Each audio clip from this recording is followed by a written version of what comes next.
How are we getting on, folks? And look, we're going to call a spade a spade. Cork was disastrous. It was incredibly poor. From the patron pick, the original patron pick, becoming a non-runner, all the way down through the field. Junior Rattler did run a fairly decent race. Dark Spark ran a decent race. All Class ran no sort of race. Citizens Army didn't get any sort of ride.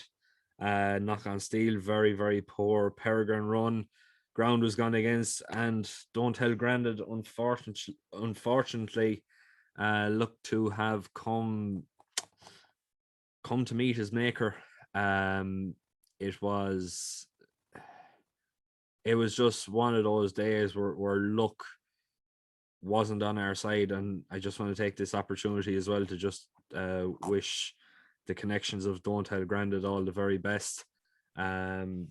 Looked like he was going to be coming there absolutely swinging around the bend, and whatever happened, he just went wrong. He broke down, and it was just an unfortunate end to what could have been a great story.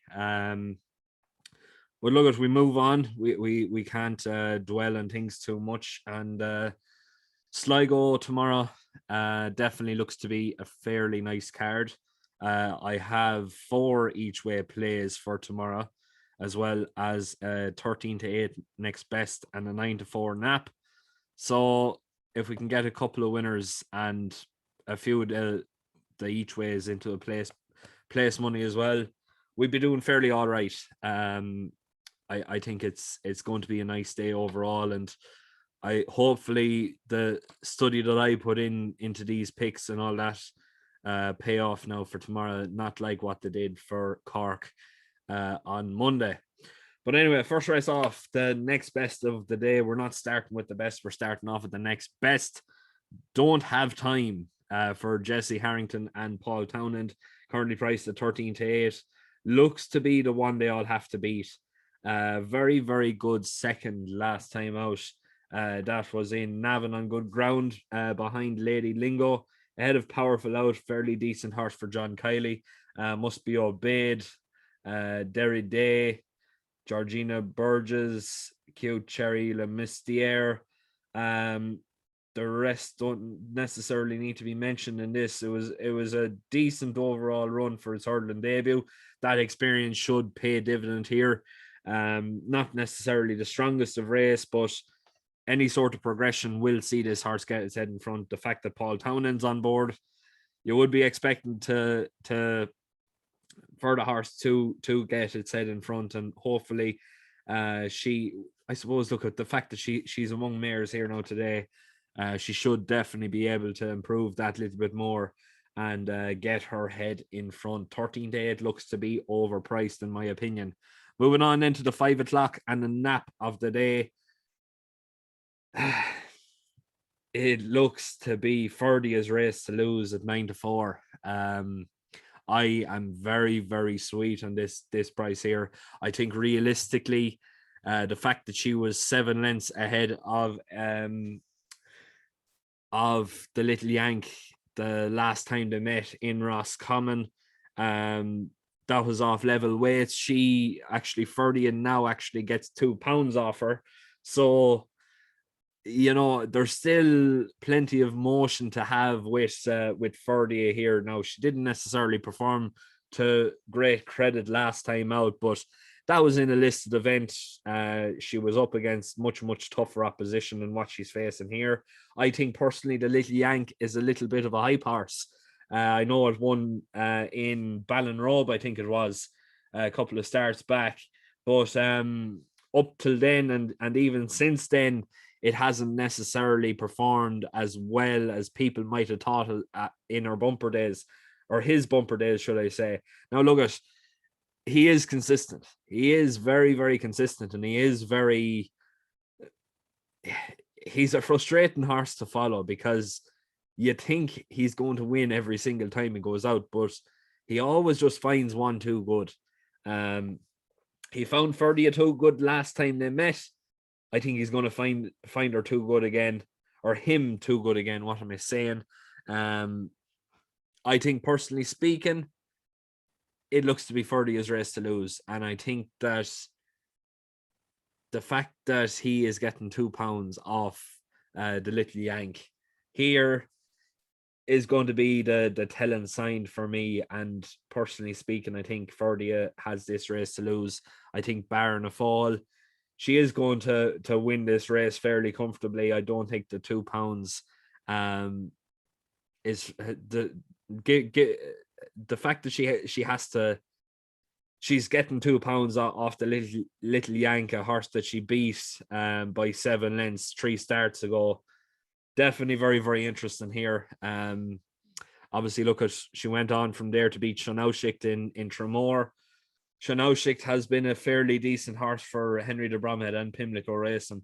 So it's definitely his race to lose. And for me anyway, Ferdia should definitely take all the beating. I think 9-4 is an outrageous price. And yeah, I am very, very tempted to have a fairly nice bet on this horse now tomorrow. 5:35, a wide open race. You could make cases for the Mullins horse and the Broderick horse. But for me, I'm going to be taking a chance on the local yard, Michael McNiff, with Turkstan, ridden by Philip Enright, currently priced at 5-1. Look, it's at an each way price. I would be advising an each way play here. It's wide open. There's not really much to go on here. Second on his last 2 occasions, if it produces that. In a similar contest, obviously, look at the last time it ran.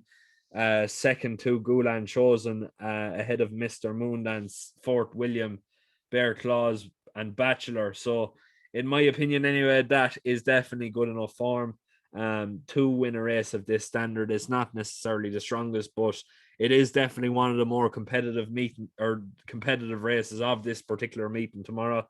And I'd be hoping for it to go close. I wouldn't necessarily be hoping for it to win, because that's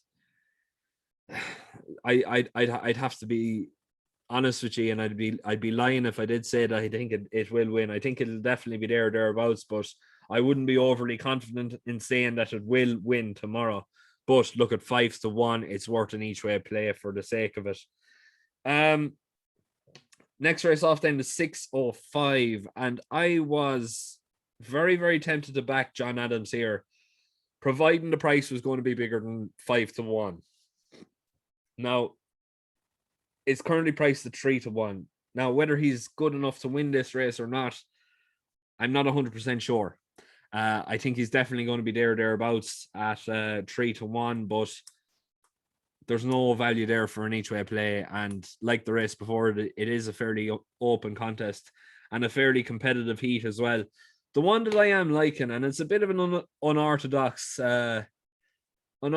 choice here, is Champagne Monarch for Patrick Kelly and Philip Donovan claiming £7. This one here currently priced at 20-1.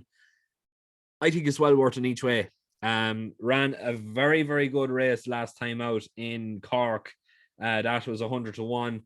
Behind Heroes of Renown was Dale Park, multifactorial. Ahead of Son of Hypnos, Flurry Yates, King's Vow,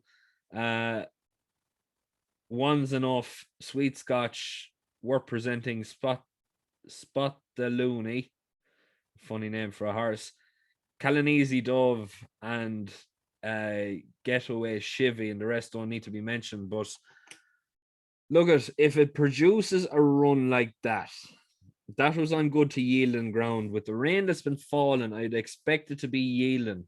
Now it is reading good, so I would be a little bit concerned on that. But the rain that's been falling so far there today has been a bit torrential, and if it seeps into the ground at all, it's going to go to yielding ground, whether we like it or not.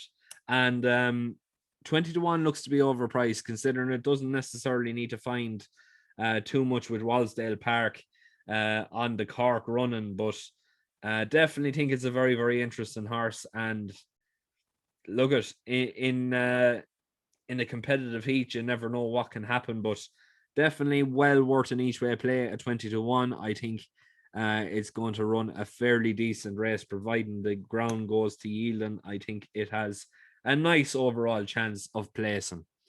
Next race off the 6:35, and before you ask, no, I'm not going with the 1-4 favorite. I think it's going to win.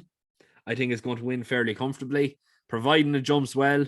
But it did fall in his last start. I think if getting the clear round, is going to win by about 20 lengths. It just looks to be a horse that's miles too good for this field. But I don't know. It just looks to be a horse that has a quirk or two about him. The one that I'm liking at an each way play is Mokeland for John Ryan and Shane Fitzgerald, claiming £7. This one here currently priced at 12-1. Definitely think this is well within its rights to have a place here at this sort of odds. Third last time out.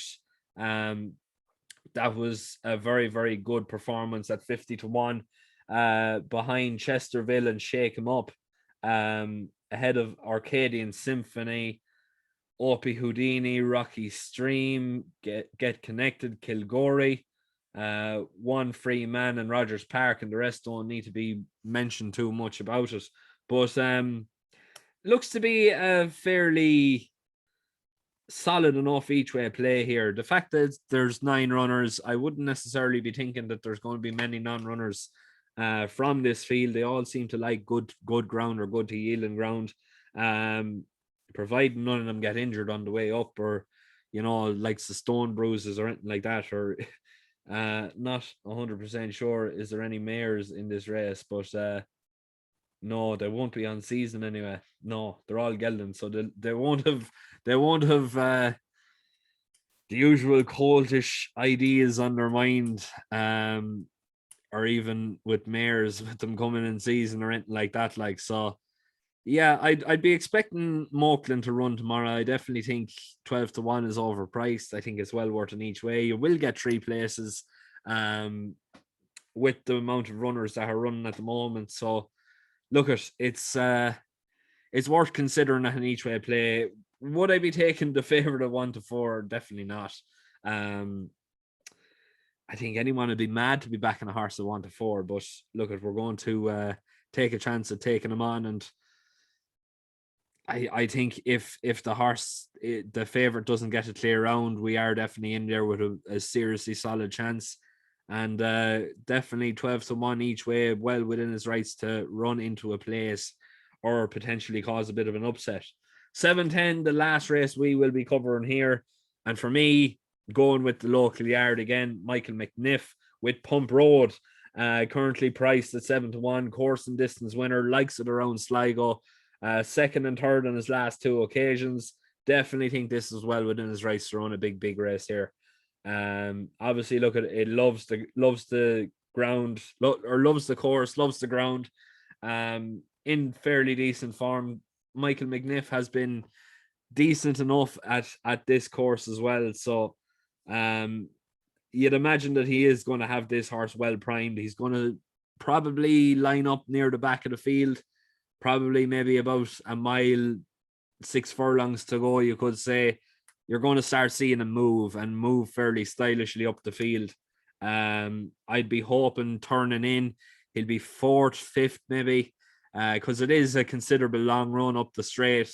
And yeah, I would be hoping that he'll get his head in front. I definitely think 7-1 is overpriced.